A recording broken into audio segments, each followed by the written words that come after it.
Well, it's another morning here in Italy and Tuscany to be precise, but I couldn't be any more precise than that because I have really no idea where I am.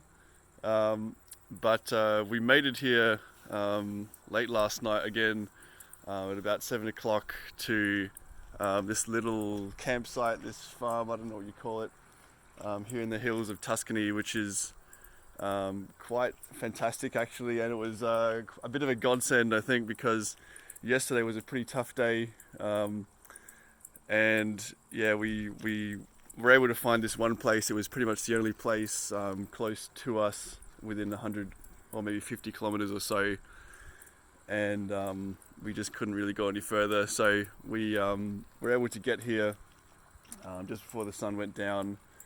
And the owners were really nice. They were full, but they did make a little bit of space for us because they knew that we were probably pretty stuffed and couldn't go any further. And yeah, it's a really nice little farm here. Amazing view. We had an amazing sunset. I didn't quite catch the sunrise this morning, but Louisa did. And one of the coolest things about this farm is that there's all these little Bengal cats lying around. There's probably about 10 of them running around everywhere, and there's one just lying on the ground here. Hopefully you can see that little fella. So they're quite beautiful little cats, and there's the owners actually breeding them. So they even have a few little kittens running around. Some of them are like white, so they have like they almost look like little snow leopards, which is really cool.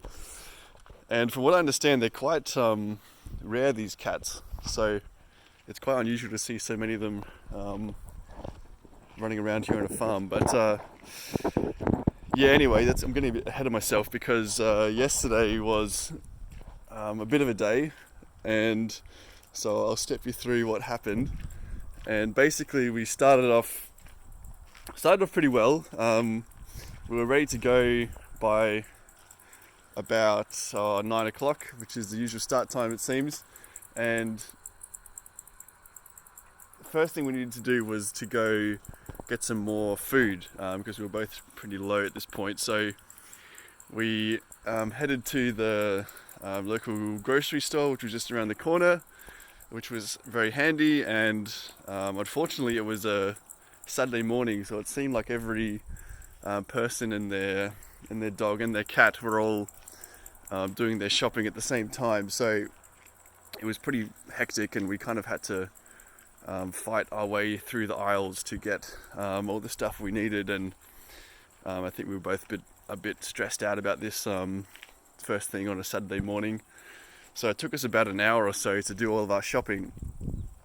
And so by the time we were ready to go from there, it was about 10 a.m. and then the sun was up and it was hot, and we were, I guess, both a bit tired from the day before still, but we pushed on, and then we were riding for probably another hour or so after that. And this is when the first incident happened. Louisa was riding a bit ahead of me, and I just turned around a corner, and there was a very steep hill. It was all gravel. I don't know if I mentioned that, but we were riding on a lot of gravel these last few days, and the theme continued yesterday.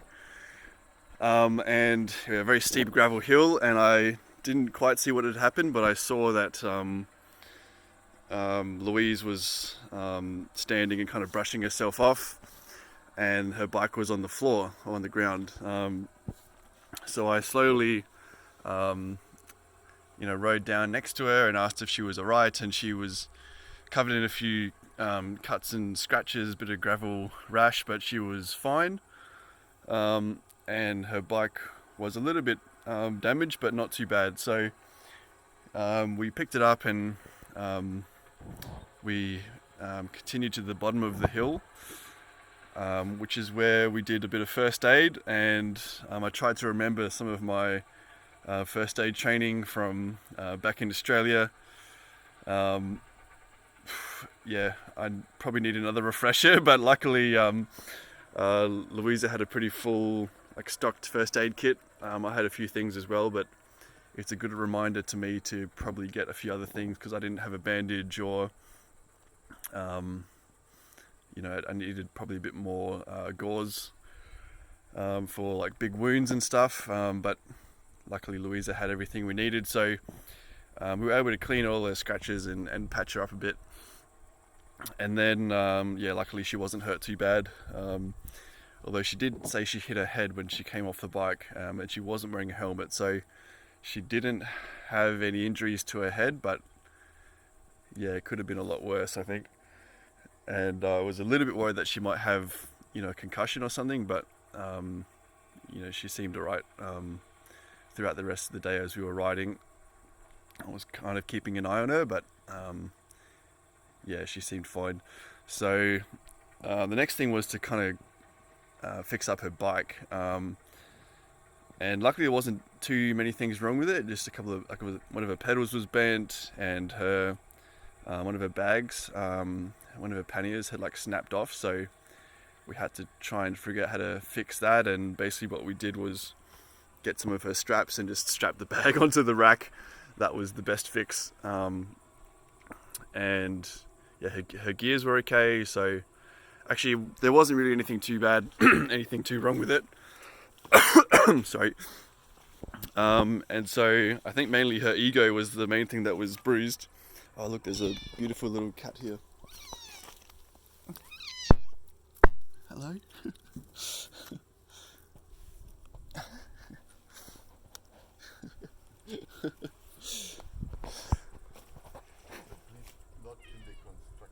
Yes, of course, yeah. And so what else? So it was mainly her ego that was bruised, I think. And at this point it was about 11:30. The sun was it was coming out again, and we hadn't really gone very far yet. So we were both feeling a bit under the pressure, I think, to press on a bit. And so we did, and we kept going. And the next thing we came across was we went down into a valley, and where there was a bridge crossing, there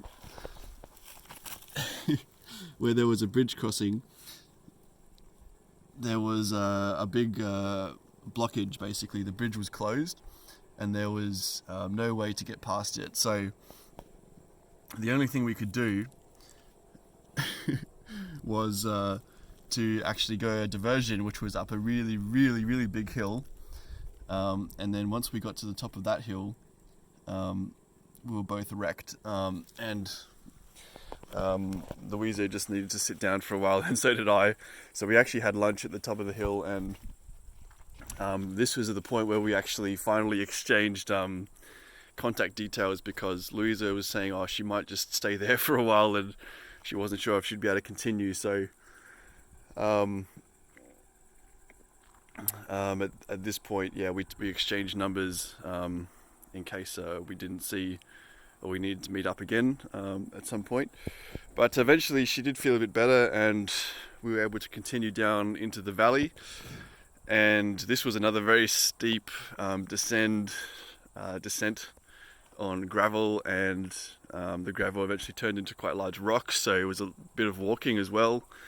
And then when we got to the point where we could cross the creek or the river, there was no bridge. It was just kind of a low river crossing with a concrete slab, which was covered in water. So we were able to, or we had to rather, take our shoes off and walk across, which was actually quite nice. The water was nice and cool, and we were able to cool off a little bit. And I thought about going for a swim, but it was quite, the water looked a bit murky, and there was a lot of algae in it. But Louisa did lie down and have a bit of a rest in the water, which looked really refreshing. I just wet my shirt and my hat before we kept going. And then it was another a flat bit for a little bit, and we were both kind of running low on water at this point, and I stopped at a gas station on the highway, hoping to fill up my drink bottles and get like a soft drink or something, but everything was, well, the bathroom was actually locked, which was really annoying. So I couldn't get any water. There was like a vending machine, so Louisa kindly bought me a Fanta, and then after that, I guess we felt good enough to keep going. We both knew there was a really big series of hills coming up after this as well, so we kind of prepared ourselves for that, and then continued. And oh man, this part was really tough. It was just a series of undulating, quite steep hills, a lot of it on gravel, or all of it on gravel really, and it was like in the beating sun with no shade, and I had to get off and push a couple of times because it was so steep and so rough. And at one point I just was running. I had like 500 mils of, or even less. I had maybe 250 mils of water left. I was just cooking and I was sweating so much, and I just pulled over and took my shirt off, and I just felt like I was about to pass out. It was one of those moments, I think one of the hardest moments of the whole trip, where I was just like, I don't know if I can go any further at this point. Like, I'm going to run out of water and it's too hot, and we still had, another 50 k's to go we had planned that day or something, and it was just stupid. And so I just sat there, not sure what to do for a few minutes, and then reevaluating my life and my decisions and all this. And then Louisa managed to catch up to me, and she actually had found a fountain earlier, so she was very kind to give me some water that she had collected, and I think that was just enough to motivate me to keep going after drinking a bit of that and sitting for a bit longer. And so we did continue, and soon after that we got to a small village, and we sat, and Louisa got some more supplies at the pharmacy, and we found a little cafe to have an ice cream. And at this point it was 5 o'clock, nearly 6 o'clock, and we'd only gone like under 50 kilometers. So it was a long day, but we really hadn't gone very far at all. So I think we both felt a bit disappointed by how far we'd gone and how hard we'd had to push to get there. But there's a cat fight going on here. And so at this point we were looking, where can we sleep, and we found this amazing campsite, and that was really the only option available to us. So we decided that was going to be the end point for today, or yesterday rather. And it was supposed to be flat all the way here, but there was another series of quite steep gravel hills to get here. So we did eventually make it here around 7 o'clock, and we were kind of too exhausted to do anything, but we still had to set up our tents and cook dinner and have showers and stuff. And poor Louisa didn't get to have a shower until, I don't know, 11 o'clock or something, because everyone else was using the shower and there's only one shower here, so she didn't even get to clean her cuts until quite late.